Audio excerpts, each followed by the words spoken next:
Renungan Harian Philadelphia, Jumat 3 Februari 2023 dengan judul Tahir dari Najis. Kemudian imam harus mempersembahkan korban bakaran dan korban sajian di atas mezbah. Dengan demikian imam mengadakan perdamaian bagi orang itu, maka ia menjadi tahir.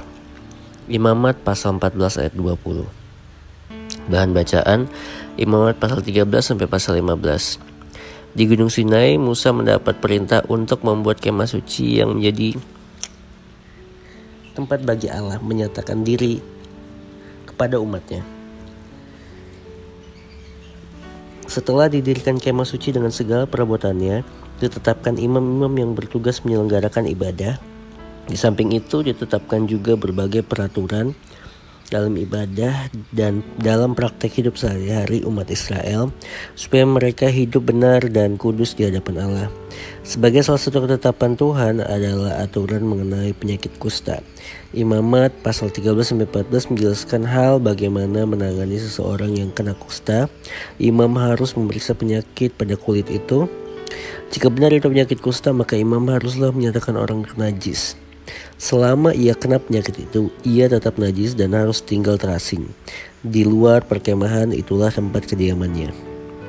Pada zaman itu, imamlah yang harus mengadakan perdamaian bagi orang yang kusta supaya ia tahir. Sedangkan Naaman, panglima Raja Aram yang pernah kena kusta, harus patuh pada perintah Nabi Elisa melalui orang suruhannya, yaitu dengan mandi di sungai Yordan supaya tubuhnya pulih.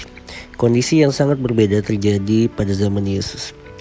Pada saat seorang kusta datang kepadanya dan memohon untuk ditahirkan, maka tergelakah hatinya oleh belas kasihan, lalu ia mengulurkan tangannya, menjamah orang itu dan berkata kepadanya, "Aku mau, jadilah engkau tahir." Markus 1 ayat 41.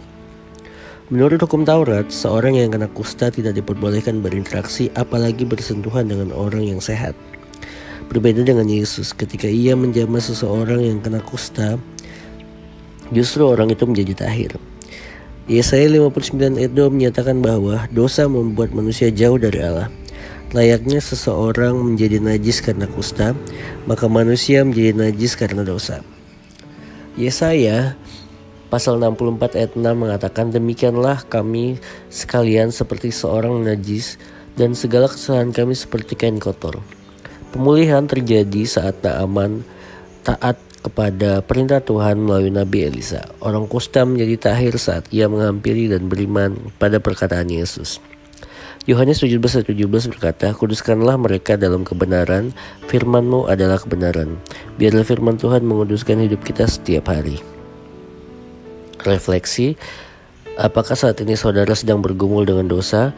Jika iya, apakah saudara merasa sepertinya jauh dari Tuhan sehingga sulit untuk menikmati hadirat Tuhan? Yang kedua, maukah saudara dituntun dalam kekudusan setiap hari dengan firman Tuhan?